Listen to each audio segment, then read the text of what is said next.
In a world where thrones were born unquestioned, a young man emerged who decided to break the mold, then vanished into the annals of history. He left behind his name, his wealth, his secure future, and marched into a war that wasn't his, for an idea yet unborn. He was neither a perfect revolutionary nor loyal to kings. He loved freedom to the point of sacrifice and feared it to the point of hesitation. The closer he drew to glory, the further bloodshed receded. The more he tried to save the revolution, it consumed him. Who was the Marquis de Lafayette? A champion of freedom, or a man lost between fire and crown? Welcome to this new video in our series on military leaders. The Marquis de Lafayette was born in 1757 in France, in a world still governed by hereditary privilege, while ideas of liberty and citizenship were quietly taking shape. Orphaned after his father's death in one of the king's wars, he grew up surrounded by a heavy military legacy and an early conviction that true glory was not inherited, but seized. He inherited wealth and a noble title, but also a spiritual emptiness that drove him to search for a meaning higher than life at court. At the French court, he learned the arts of politics and aristocratic society, and entered into a traditional marriage that gradually evolved into a relationship of mutual respect and support. Nevertheless, he felt stifled within a system built on blind obedience and rigid class privilege. The ideas of the Enlightenment and the writings of Rousseau and Montesquieu provided him with a new language for understanding the world, but the true spark came with the outbreak of the American Revolution. Lafayette saw in the transatlantic revolution more than a political rebellion. He saw it as a living test of the ideals of liberty he had long believed in, and an opportunity for symbolic revenge against the British Empire, which had killed his father. Defying the king's orders and the opposition of the court, he spent his own money, risked his life, and secretly travelled to the New World at the age of 19. He arrived in America without official welcome, and was met with suspicion as a French nobleman joining a revolution against nobility itself. But he refused honorary ranks and offered to fight without pay, proving himself through determination rather than status. On the battlefield, he was wounded in his first engagement, but quickly returned to the ranks, demonstrating that his commitment was not a youthful whim, but a life-altering decision. Over time, he became part of the revolutionary leadership, and a unique relationship developed between him and George Washington, transcending politics to become a symbolic father-son bond. Lafayette shared hunger and cold with the soldiers, especially during the winter at Valley Forge, where he became convinced that the American Revolution was not a conventional war, but a battle for an idea, and that liberty could be more powerful than armies. When France entered the war on the side of the colonies, Lafayette played a crucial mediating role between the two continents, helping to unify military and diplomatic efforts.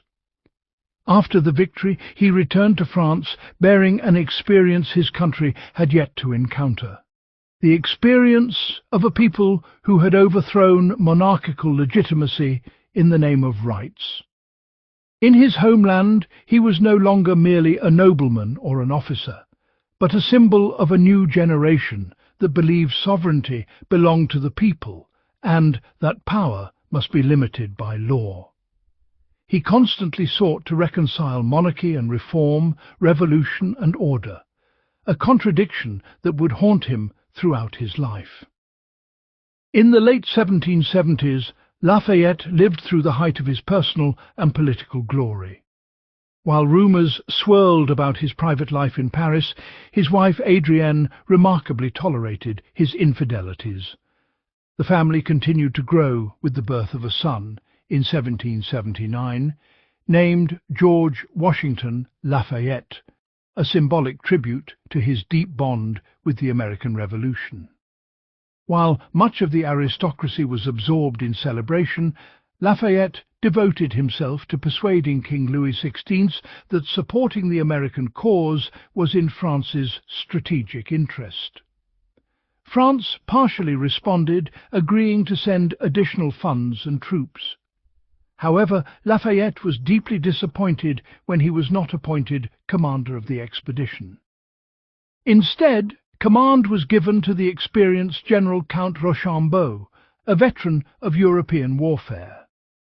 Lafayette accepted the decision with patriotism and departed France in March 1780, returning to America with victory placed above personal ambition.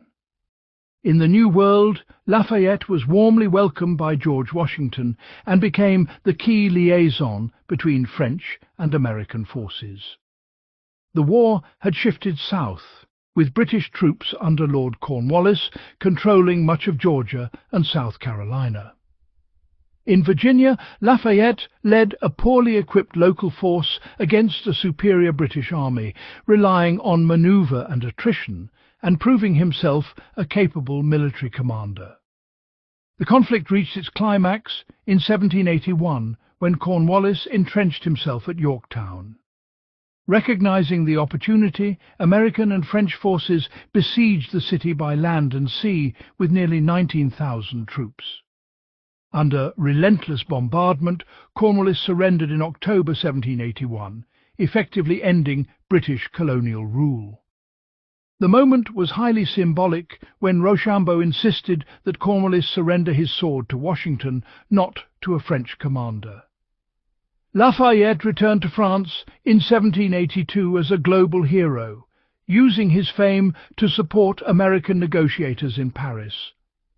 At court, his social standing rose, despite another scandalous affair. His home became an intellectual centre, a true salon of Enlightenment thought, frequented by French and American elites.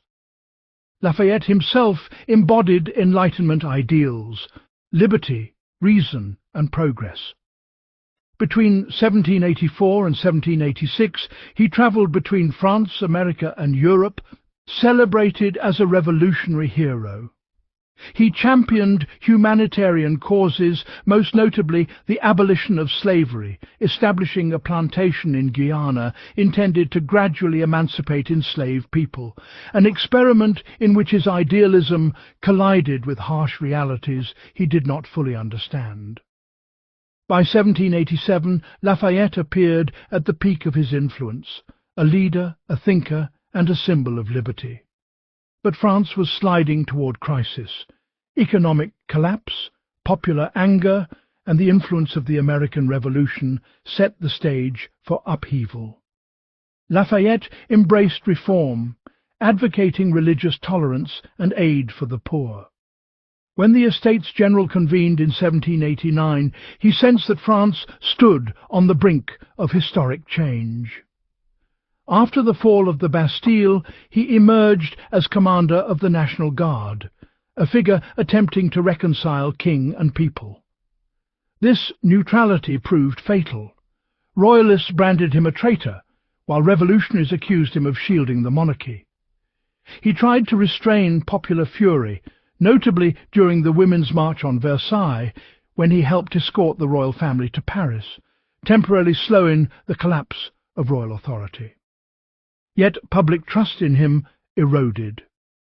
The final blow came in 1791 with the royal family's failed escape, followed by the July massacre in which National Guard troops killed dozens of demonstrators. Lafayette fell from popular hero to accused traitor. He resigned, was politically isolated, and failed to regain his former influence. With the rise of extremism and the fall of the monarchy in 1792, Lafayette became a target of the Jacobins. Attempting to flee, he was captured by Austrian forces and spent years in prison, while France declared a republic, confiscated his property, and mocked his former glory. Thus ended the career of a man who fought for liberty in America but could not master its storm in France. Lafayette was neither tyrant nor zealot, but a reformer who believed in compromise, and in revolutionary times compromise often led to ruin. After the fall of the monarchy, Lafayette became an ambiguous figure in a ruthless age. His enemies blamed him for the monarchy's collapse, and he paid dearly. Brutal imprisonment in Austria, deprivation of light and air, and near starvation. During captivity, he learned of the execution of the royal family, the Reign of Terror, the arrest of his wife Adrienne, and the murder of many of her relatives. After her release, Adrienne chose to share her husband's imprisonment. Their shared suffering became a powerful symbol of revolution's human cost. After 4 years, George Washington intervened, and with American diplomatic pressure, Lafayette and his family were released in 1797, a decision quietly accepted by the rising power of Napoleon Bonaparte. Barred from immediate return to France, Lafayette lived between Hamburg and the Netherlands as his fortune collapsed. In 1799, he secretly returned to France under an assumed name. Napoleon, angered by this defiance, allowed him to remain only if he stayed out of public life. Lafayette returned to a transformed nation, dominated by war and Napoleon's rising authority. Though grateful for his release, Lafayette refused to serve Napoleon, condemning what he viewed as assaults on liberty. He rejected all offered positions, and his sons suffered marginalization in the imperial army. Retreating to La Grange, he transformed it into an intellectual refuge until the death of his wife in 1807, a loss that devastated him. After Napoleon's fall in 1814, hopes for constitutional reform resurfaced, but the Bourbon Restoration revived suspicion toward Lafayette. During the 100 Days, he played a decisive role after Waterloo by helping force Napoleon's abdication in 1815. Yet once more he was sidelined. He later returned to Parliament as leader of the Liberal opposition, alarming royalists who saw in him the ghost of revolution. Following a failed Republican conspiracy in 1822, his influence waned, and he travelled to the United States in 1824. There he was welcomed as a national hero.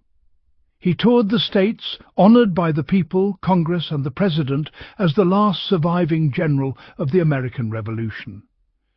When he departed in 1825, he carried American soil with him for burial, a final symbol of his bond with the nation.